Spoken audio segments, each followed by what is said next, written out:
Assurance Prévention, c'est l'association qui regroupe tous les assureurs français et qui travaille de façon collective sur des sujets de prévention, qui sont la prévention des risques routiers, de la santé, des accidents de la vie courante, des aléas climatiques, en travaillant sur un axe simple qui est sensibiliser pour les bons gestes, mais aussi transmettre les bons gestes.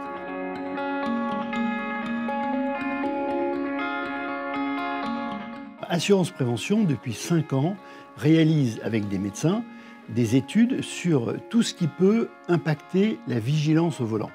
Donc on a travaillé sur la nutrition, relation entre la nutrition et la somnolence, l'hydratation, le son dans le véhicule. Est-ce qu'il faut mieux écouter la radio ou une playlist comment est-ce qu'on peut rester vigilant le plus longtemps possible? Et puis cette année, on a voulu réfléchir sur la dette de sommeil.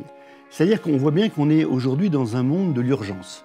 Tout est urgent, on veut se dépêcher, on veut faire sa journée de travail et puis partir tout de suite après en vacances, bâcler ses valises, et voilà. Et ça ne marche pas parce qu'on est fatigué, on part fatigué, et à ce moment-là, on arrive dans un état, au bout de quelques heures de conduite, d'hypovigilance, et finalement, après l'hypovigilance, c'est la somnolence, et c'est très grave, bien sûr.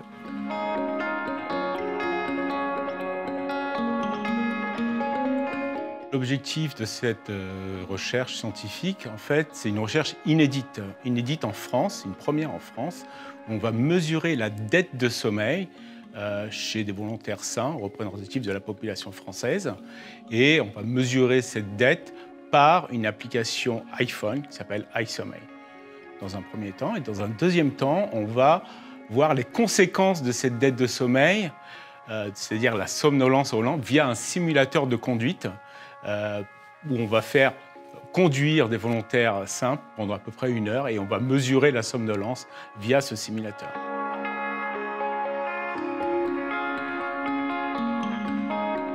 Le protocole est assez simple. Il y a 2 périodes. Une première phase où on va observer le sommeil des volontaires sains. On va connaître leurs besoins de sommeil, c'est-à-dire entre 7 et 8 heures. On va leur demander de dormir entre 7 et 8 heures via l'application iSommeil. On va leur faire passer des questionnaires de sommeil, voir s'ils sont des bons dormeurs, s'ils ne sont pas somnolents, s'ils ne sont pas déjà privés de sommeil.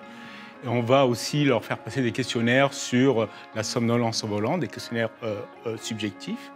Donc ça, c'est la première semaine. À la fin de la première semaine, on va leur demander de venir chez nous, chez BioSerenity, au Gobelin, faire une séance de simulation de conduite pendant à peu près 1 heure, où on va mesurer les performances au volant, l'ouverture, fermeture des yeux, les déviations de route, le temps de réaction. On va mesurer tous ces paramètres-là pour faire un état des lieux déjà sur la première semaine. La deuxième semaine, on va demander aux mêmes volontaires de dormir entre 7 et 8 heures les 6 premiers jours. Et le dernier jour, on va leur demander de se réveiller un peu plus tôt qu'à l'habitude pour calculer, avoir une dette de sommeil. On va calculer cette dette de sommeil par rapport à la première semaine. Et on va redemander au sujet de revenir chez nous à BioSerenity, passer un simulateur sur simulateur pendant 1 heure.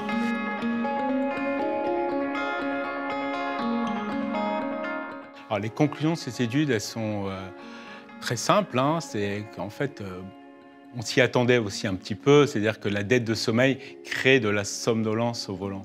Donc les conclusions ont montré que dormir moins, avoir une durée de sommeil inférieure à sa durée initiale a des conséquences directes sur la somnolence au volant. On a beaucoup de sujets qui se sont endormis au volant, qui ont fermé les yeux, ont eu des sorties de route et ont eu des tests de performance, de temps de réaction allongé. Donc, ce qui crée un problème d'accident au volant. Donc la conséquence, c'est l'accident sur voie ouverte, donc sur autoroute.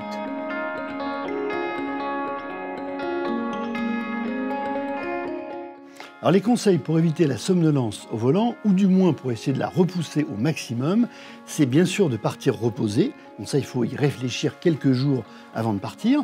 C'est de choisir son émission ou sa playlist, c'est-à-dire d'écouter quelque chose qui vous fait plaisir et qui vous maintient éveillé, entre guillemets, si j'ose dire, c'est de faire des pauses, 20 minutes toutes les 2 heures environ, si possible, changer de conducteur, c'est de s'hydrater beaucoup, de boire du café, et puis surtout, dès que vous sentez les moindres signes d'hypovigilance, c'est-à-dire que en fait, c'est l'état entre la veille et vraiment le sommeil, eh bien, à ce moment-là, on s'arrête tout de suite et on essaye de dormir.